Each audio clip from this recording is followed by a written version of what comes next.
Pour le règlement pacifique de la question de Palestine et la mise en œuvre de la solution des deux États reprend. Mesdames et messieurs,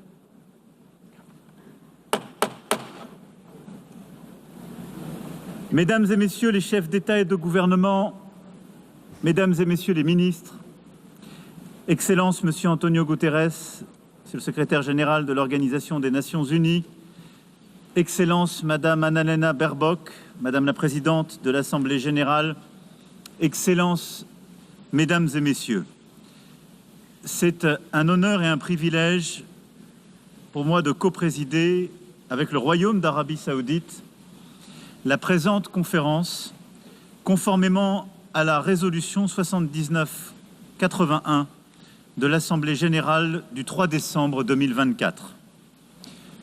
Nous vous souhaitons à toutes et à tous la bienvenue. Permettez-moi à présent de faire quelques observations liminaires.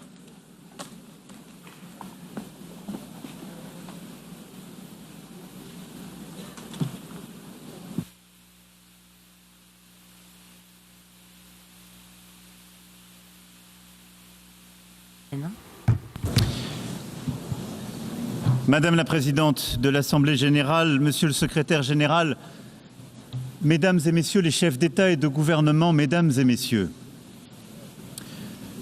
nous sommes là car le temps est venu. Le temps est venu de libérer les 48 otages détenus par le Hamas. Le temps est venu d'arrêter la guerre, les bombardements à Gaza, les massacres et les populations en fuite. Le temps est venu car l'urgence est partout. Le temps de la paix est venu, car nous sommes à quelques instants de ne plus pouvoir la saisir. C'est pour cela que nous nous retrouvons aujourd'hui. Certains diront trop tard, d'autres diront trop tôt. Une chose est sûre, nous ne pouvons plus attendre. En 1947, cette Assemblée décidait du partage de la Palestine mandataire entre deux États, l'un juif et l'autre arabe, et reconnaissait ainsi le droit de chacun à l'autodétermination. La communauté internationale consacrait là l'État d'Israël, accomplissant le destin de ce peuple, enfin, après des millénaires d'errance et de persécution, et qui put fonder là une si belle démocratie. La promesse d'un État arabe, elle, reste jusqu'à ce jour inachevée.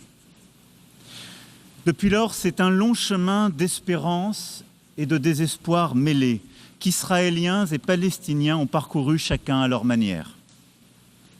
Et nous avons cheminé avec eux, chacun d'entre nous selon son histoire et selon sa sensibilité. Mais la vérité est que nous portons la responsabilité collective d'avoir failli jusqu'ici à bâtir une paix juste et durable au Proche-Orient. C'est l'évidence même qui s'est imposée à nous le 7 octobre 2023, lorsque le peuple israélien a subi la pire attaque terroriste de son histoire. 1224 hommes, femmes et enfants tués, 4834 hommes, femmes et enfants blessés, 251 hommes, femmes et enfants enlevés. La barbarie du Hamas et de ceux qui ont collaboré à ce massacre a stupéfait Israël et le monde. Le 7 octobre est une blessure encore vive pour l'âme israélienne comme pour la conscience universelle. Nous la condamnons sans aucune nuance, car rien, jamais, nulle part, ne peut justifier de recourir au terrorisme. Nous pensons en ce jour aux victimes et à leurs familles. Nous disons notre compassion aux Israéliens et exigeons avant toute autre chose que tous les otages encore détenus par le Hamas soient libérés sans aucune condition.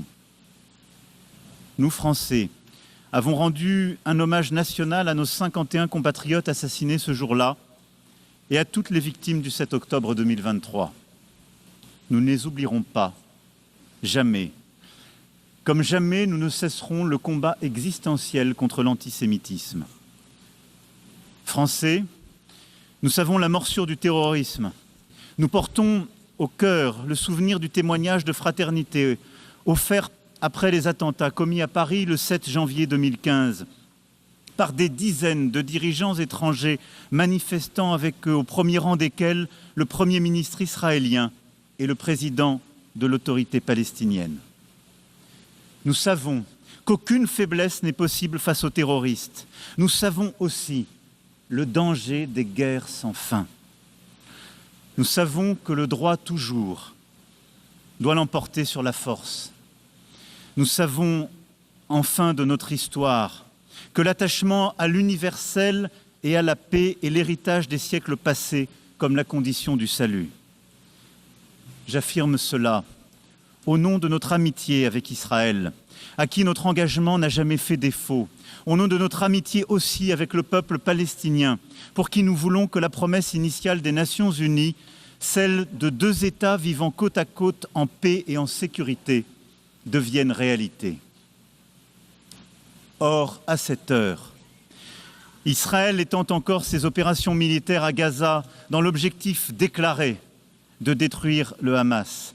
Mais ce sont les vies de centaines de milliers de personnes déplacées, blessées, affamées, traumatisées, qui continuent d'être détruites.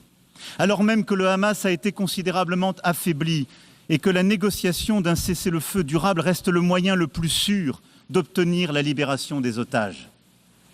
Rien ne justifie plus la poursuite de la guerre à Gaza. Rien. Tout commande au contraire d'y mettre un terme définitif maintenant, à défaut de l'avoir fait plus tôt, pour sauver des vies. Les vies des otages israéliens encore détenus dans des conditions atroces, les vies des centaines de milliers de civils palestiniens accablés par la faim, la souffrance, la peur de mourir, le deuil de leurs proches. Sauver toutes les vies. Car depuis désormais près de 2 ans, c'est bien la négation de l'humanité de l'autre et le sacrifice de la vie humaine qui prévalent. Oui, depuis le 7 octobre, c'est bien la vie de l'autre qui est niée. Nous le disons depuis le premier jour de la guerre à Gaza, une vie vaut une vie. Je le sais, pour avoir pris dans mes bras les familles des otages rencontrés à Tel Aviv puis à Paris. Et je pense à cet instant à la mère d'Eyatar David, otage affamé et montré à la foule par ses bourreaux. Je pense à Nimrod Cohen, otage de 19 ans dont je viens de saluer le père. Je le sais, pour être allé aussi au chevet des victimes palestiniennes des opérations militaires israéliennes, réfugiés à Al-Arish, des femmes, des enfants, dont je n'oublierai pas le regard. Je le sais, pour avoir rencontré des jeunes de Gaza accueillis en France, et je pense à Rita Baroud, qui aurait dû être avec nous aujourd'hui, et qui continue de témoigner de la détresse de ses proches à Gaza. Une vie vaut une vie. Et notre devoir à tous est de protéger les uns et les autres, devoir indivisible comme l'est notre humanité commune. Une solution existe pour briser le cycle de la guerre et de la destruction. C'est la reconnaissance de l'autre, de sa légitimité, de son humanité, de sa dignité. Que les uns et les autres rouvrent les yeux et voient des visages humains, là où la guerre a placé le masque de l'ennemi ou les traits d'une cible.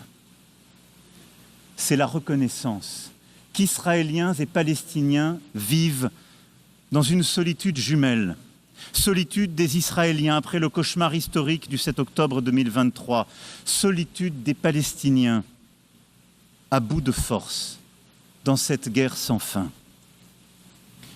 Le temps est venu, car le pire peut advenir. Qu'il s'agisse du sacrifice de tant d'autres civils, de l'expulsion de la population de Gaza vers l'Égypte, de l'annexion de la Cisjordanie, de la mort des otages détenus par le Hamas, ou des faits accomplis qui changent de manière irréversible la situation sur le terrain. C'est pour cela que nous devons aujourd'hui, ici même, ouvrir ce chemin de paix, car depuis juillet dernier, l'accélération des événements est terrible.